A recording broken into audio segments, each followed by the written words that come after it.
Hey guys, Mike from OMGMYPC here. I wanted to show you the two new desktops that, well, not new, but the two desktops for my clients that needed to be repaired and upgraded. I have to take the hard drive out of here. I'm going to be upgrading this to 1 terabyte and this one as well to 1 terabyte.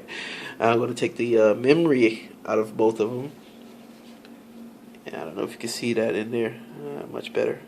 And upgrade this one to 8 gigs, and this one is going to 4 gigs.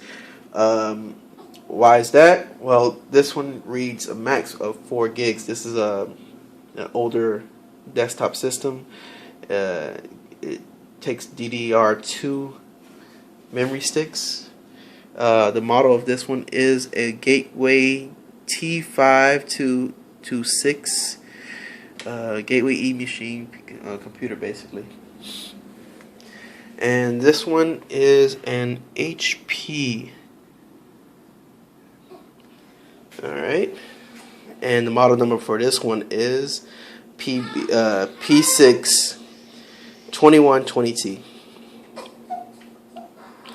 Okay guys, I'll keep you up to date.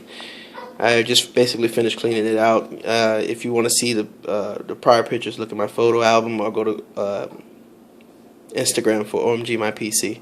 Thank you guys for viewing.